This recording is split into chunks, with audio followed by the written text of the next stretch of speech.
Lecture de la première lettre de saint Paul apôtre aux Thessaloniciens.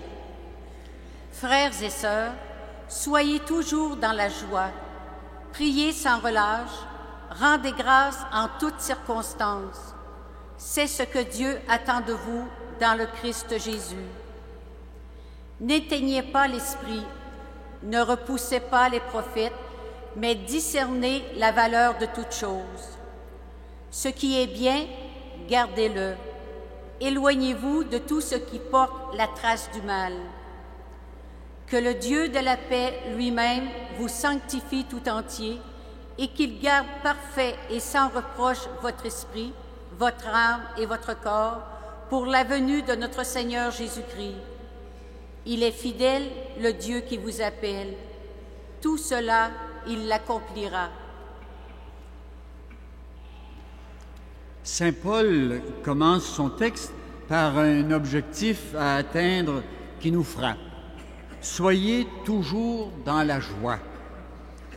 Oui, allez-vous me dire, oh, c'est facile à dire quand on n'est pas malade physiquement ou psychologiquement. La façon de répondre de Saint Paul à cette objection, c'est de nous inviter à prier, c'est-à-dire à être en contact avec Dieu dans un état continuel de relation avec lui. Cette communication doit nous faire découvrir des effets extraordinaires, en quelque sorte des expériences spirituelles qui vont nous aider à nous émerveiller et à dire merci.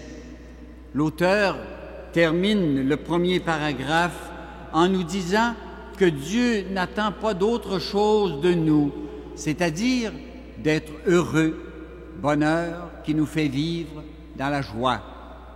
Il me semble que dans ce texte, il y a une belle demande qui s'adresse à nos communautés. N'éteignez pas l'esprit, ne repoussez pas les prophètes et découvrez les vraies valeurs dans ce qui vous entoure.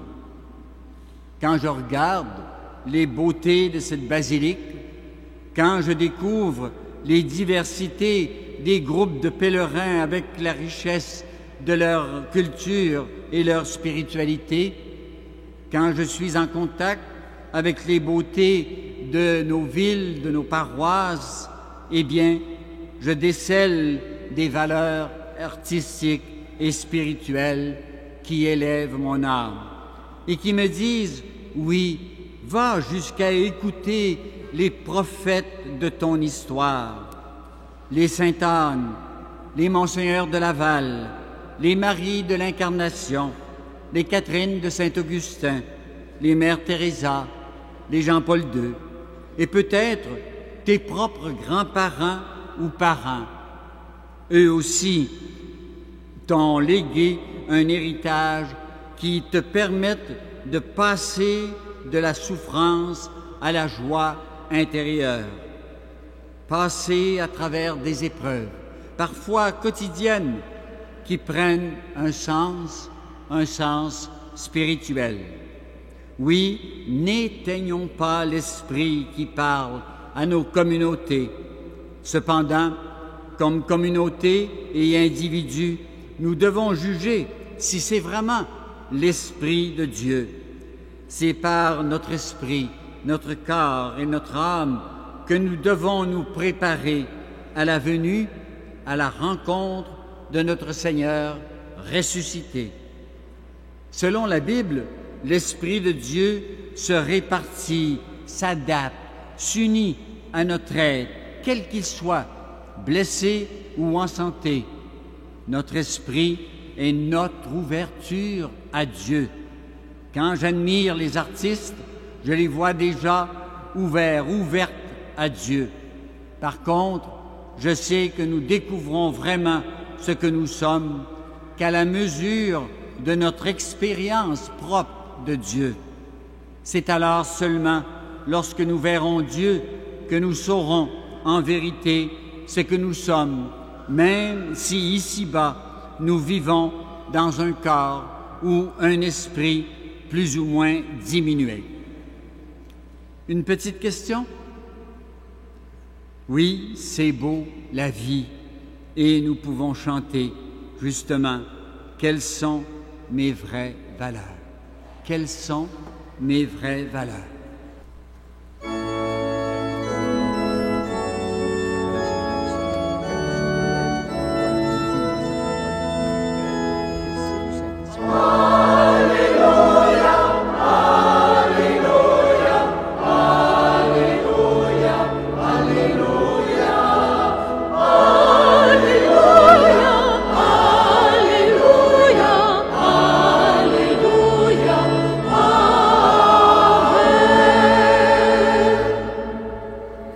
C'est toi le chemin, la vérité et la vie.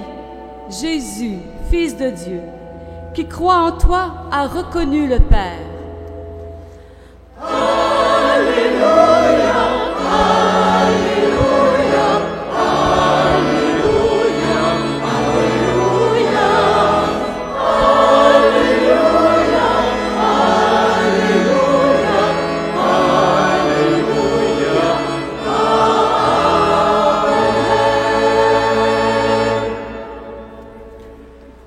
Le Seigneur soit avec vous. Et avec votre esprit. Évangile de Jésus-Christ selon saint Jean. Gloire à toi, Seigneur. À l'heure où Jésus passait de ce monde à son Père, il disait à ses disciples, « Ne soyez donc pas bouleversés, vous croyez en Dieu, croyez aussi en moi.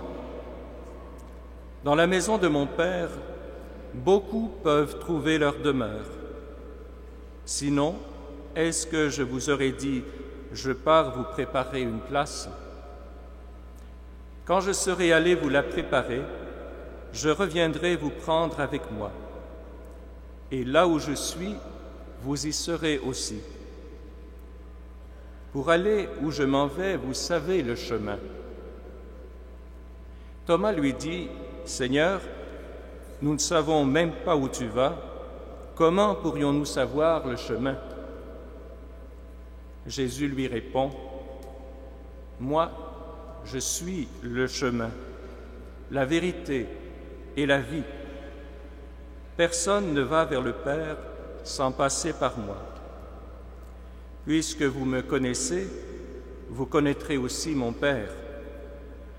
Dès maintenant, vous le connaissez et vous l'avez vu. » Philippe lui dit, « Seigneur, montre-nous le Père, et cela nous suffit. » Jésus lui répond, « Il y a si longtemps que je suis avec vous, et tu ne me connais pas, Philippe. Celui qui m'a vu a vu le Père. » Acclamons la parole de Dieu. Louange à toi, Seigneur Jésus. Cet évangile.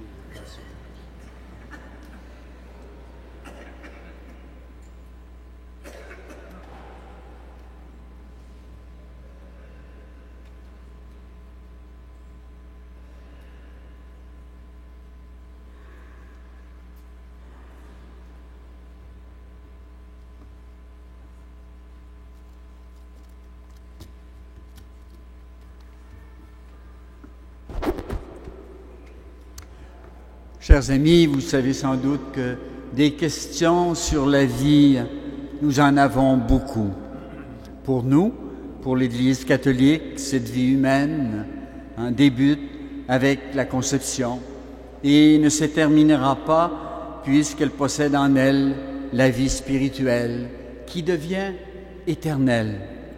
Pour d'autres, elle est belle, aussi cette vie, mais se termine avec la mort. C'est donc une grande révélation pour nous qui nous est faite par Jésus. Les apôtres eux-mêmes, et entre autres Philippe, ne savaient pas. Ils étaient dans le doute, puis comme nous parfois. Alors c'est alors que l'enseignement de ce jour vient nous éclairer, à nous autres aujourd'hui. Jésus va quitter la terre et dira « J'étais avec vous. Dorénavant, je serai en vous. » Je vais vous préparer une place. Et je suis le chemin, la vérité, la vie, pour que vous obteniez justement cette place. Mais où sera-t-elle? Il répond, je vous ouvre le chemin de votre maison qui n'est pas située en haut, mais en Dieu. Ce n'est peut-être pas tout à fait juste, je pense, de dire « Oh, je m'en vais au ciel ». Eh bien, cette maison, c'est Dieu qui se donne totalement et nous ne devons pas nous enfermer en lui comme s'il était notre propriété. Nous sommes appelés à être les témoins de cette vie de Dieu en chacune de nous. Son rayonnement fera jaillir de chacun et de chacune de nous la vérité, la lumière que lui seul peut donner. Chacun et chacune est la propre demeure de Dieu en communion avec toutes les autres, avec l'Église. Vous remarquez peut-être un petit peu plus ce que ça veut dire, hein, être témoin de la vie qui nous habite. Le Christ nous redit encore, « Je suis le chemin ». Et nous savons que le chemin qu'il a suivi, si dérangeant pour nous, et nous est aussi proposé des fois par la souffrance. C'est donc en Jésus que toutes nos souffrances peuvent prendre sens. En passant par la croix et la mort, nous atteignons la propre vérité de notre vie humaine. Par cette vie unie à Jésus, nous sommes sur le chemin de la résurrection. Et ça, c'est quelque chose d'extraordinaire.